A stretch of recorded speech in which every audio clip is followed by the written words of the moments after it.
The air in the Sterling Enterprises ballroom was thick with self-congratulation. My mother-in-law, Eleanor, sat in the front row, a queen holding court. She patted the seat next to her, a silent command for my husband, Mark, to sit closer. He obeyed instantly, a lapdog eager for praise. From the back of the room, I watched them, my face a perfect mask of indifference. The outgoing CEO was on stage, droning on about legacy and a bold new future. Eleanor preened, believing this entire event was an ode to her and the empire she had built. She thought today was the day Mark, her golden boy, would officially be crowned her successor. She caught my eye for a moment and gave me a dismissive sneer, the kind she'd perfected over the years. It was the look she reserved for the useless woman her other son had foolishly married. The CEO finally reached the climax of his speech. "And now," he boomed, his voice echoing through the silent room, "it is my distinct honor to introduce the visionary who will be taking the helm, the new majority shareholder and owner of Sterling Enterprises." A drum roll started, soft and menacing. Eleanor gripped Mark's arm, her knuckles white, her face glowing with triumph. She was so ready to see her son step into the spotlight. The CEO smiled, looked directly towards the back of the room, directly at me, and said my name. Eleanor thought she was here to witness the coronation of her son. She had no idea she was a guest at the public execution of her own legacy. The gasp from the front row was audible. Mark's jaw dropped, and he stared at me, his face a mess of confusion and betrayal. But it was Eleanor's expression, "I'll treasure forever." The smug pride vanished, replaced by a wave of disbelief so profound it was almost comical. Her perfectly made-up face contorted into a mask of pure, unadulterated shock.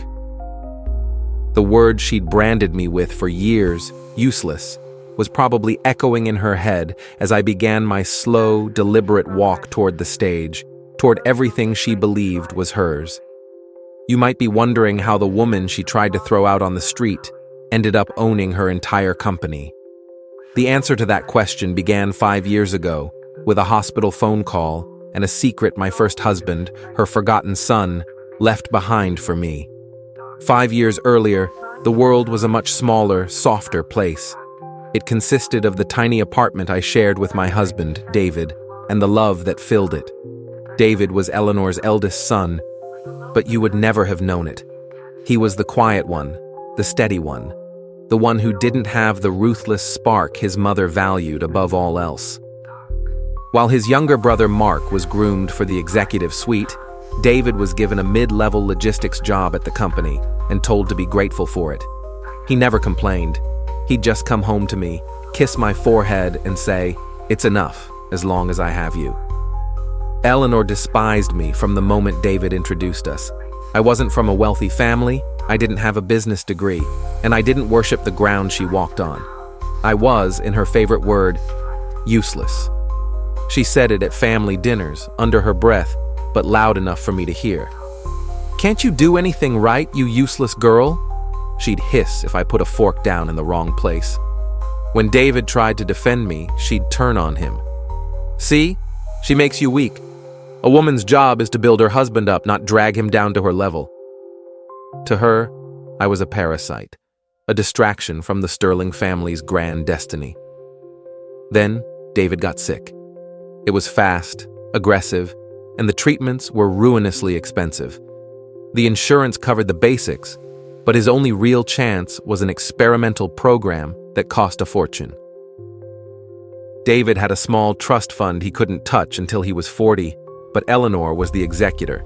She had the power to release the funds early for a medical emergency. Swallowing every bit of my pride, I called her, my hands shaking, the sterile smell of the hospital filling my lungs.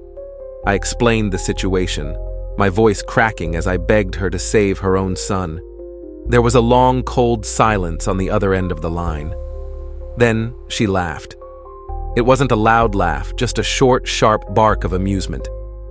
"Why would I throw good money after bad?" she said, her voice dripping with condescension.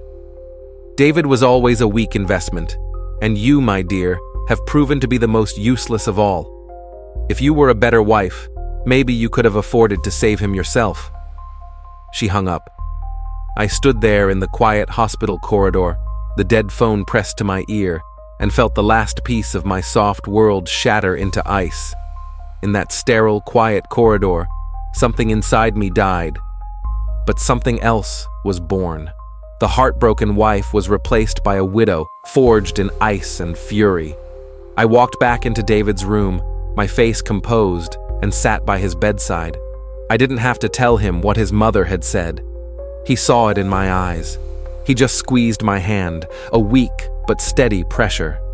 His breathing was shallow, his energy fading, but his mind was sharp.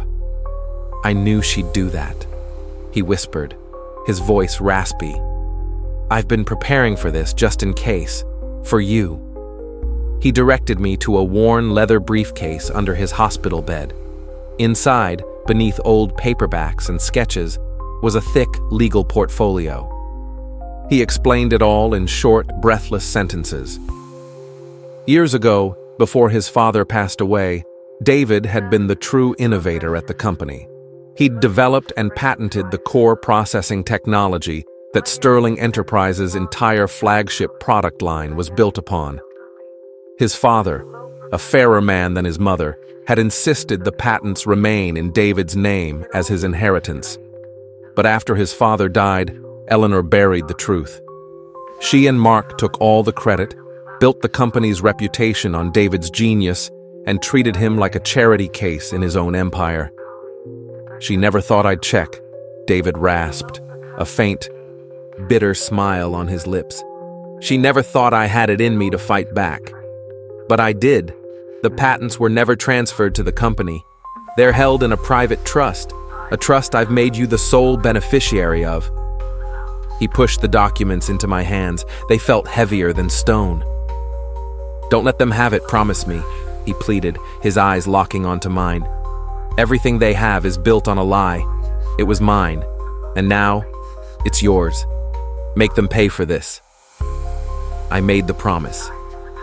He passed away 2 days later, holding my hand. At the funeral, Eleanor put on a magnificent performance, weeping into a silk handkerchief about her tragic, sensitive boy. Mark stood beside her, looking more inconvenienced than grief-stricken. He spent most of the reception on his phone, likely closing a business deal. They thought it was over. They thought the useless wife and the weak son were now neatly tucked away in the past. They didn't know that as I stood there, dry-eyed and silent, I wasn't mourning.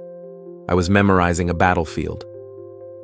The day after the funeral, the vultures descended. Mark called, his voice thick with fake sympathy, and asked me to meet him.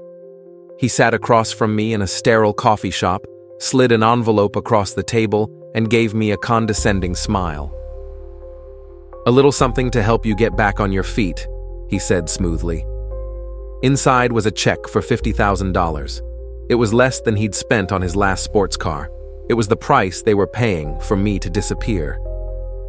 I stared at the check, then looked up at him, my face a carefully constructed mask of grief and confusion. He took my silence as an invitation. He leaned forward, placing his hand over mine. His touch felt like a spider crawling on my skin. "Listen, I know this is hard," he said, his voice dropping to a conspiratorial whisper. "But you don't have to be alone.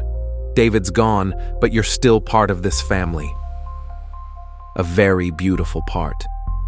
He squeezed my hand. "My mother would kill me for saying this, but I've always thought you were wasted on him. With me, you could have everything. I can take care of you. Properly." In that moment, I saw the path forward with blinding clarity. David had given me the weapon, but Mark was handing me the keys to the castle. To destroy them, I couldn't be an outsider lobbing grenades over the wall. I needed to be inside, at the heart of their lives, where I could dismantle their empire brick by brick. I let a tear roll down my cheek, a masterpiece of calculated sorrow. "Oh, Mark," I whispered, letting my voice tremble. "I'm so lost without him. I don't know what to do."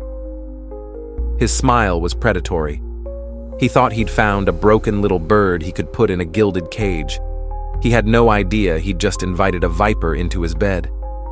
We were married 6 months later.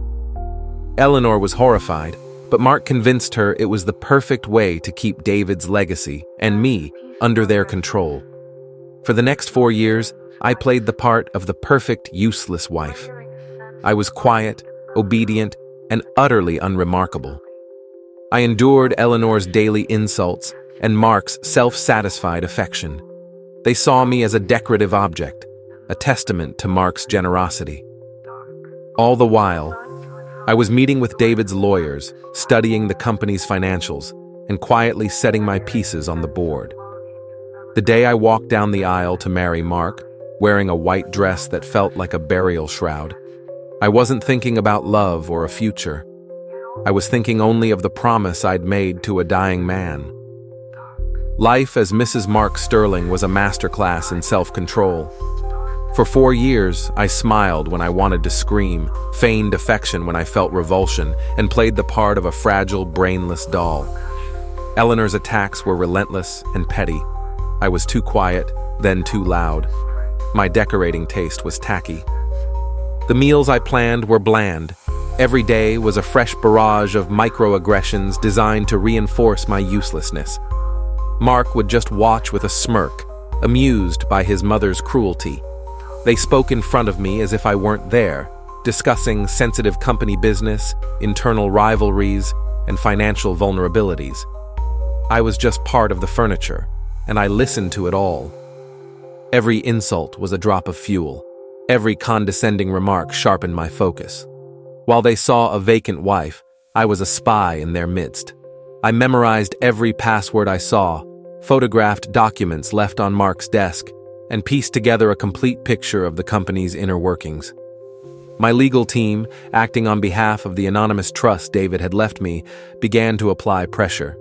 They sent formal letters asserting ownership of the core patents.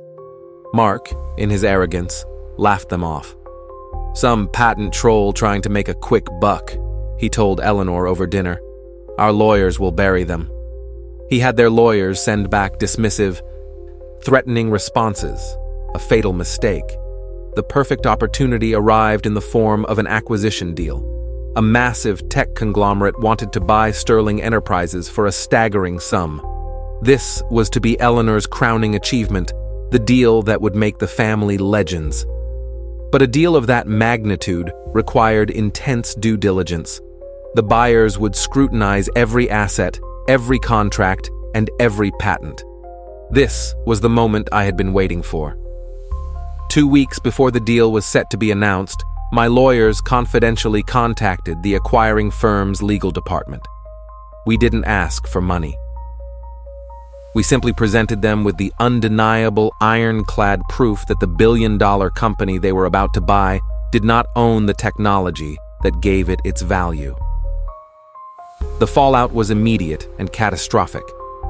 The buyers threatened to not only pull out, but to sue Sterling for fraud.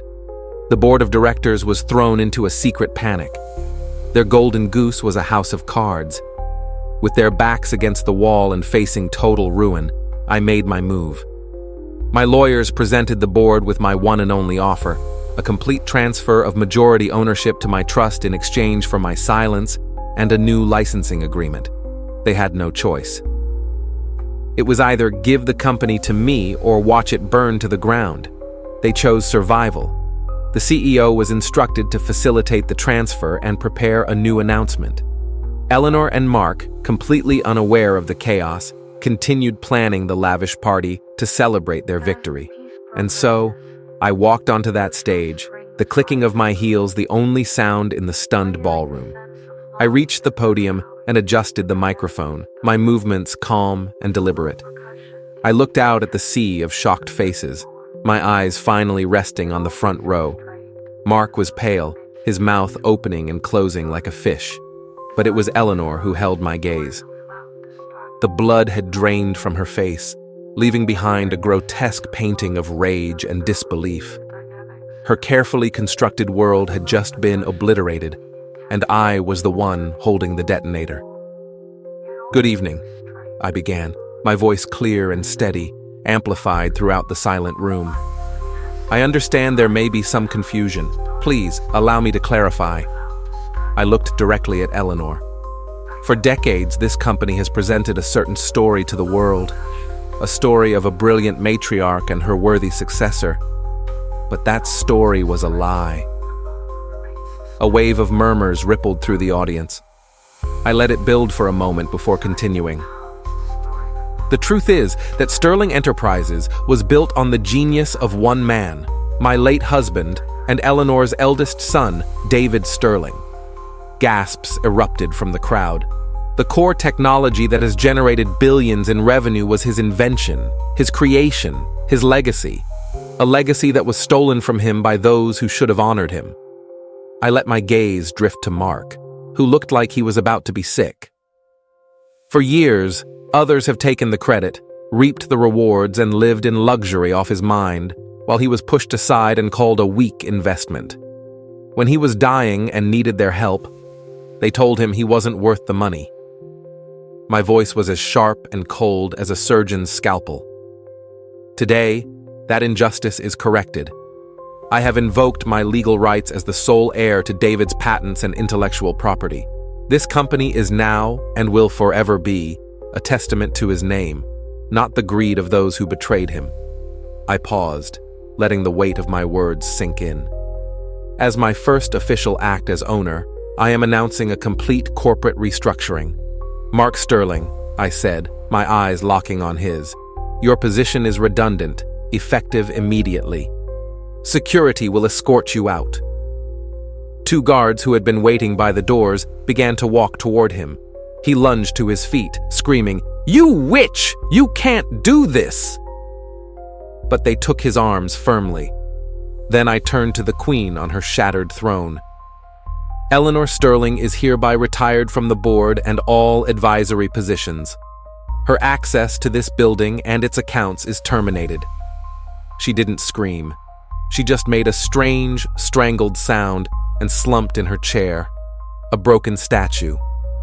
As they dragged my shrieking husband from the room, I felt the last 5 years of cold, heavy grief finally begin to lift. The promise was kept. The debt was paid,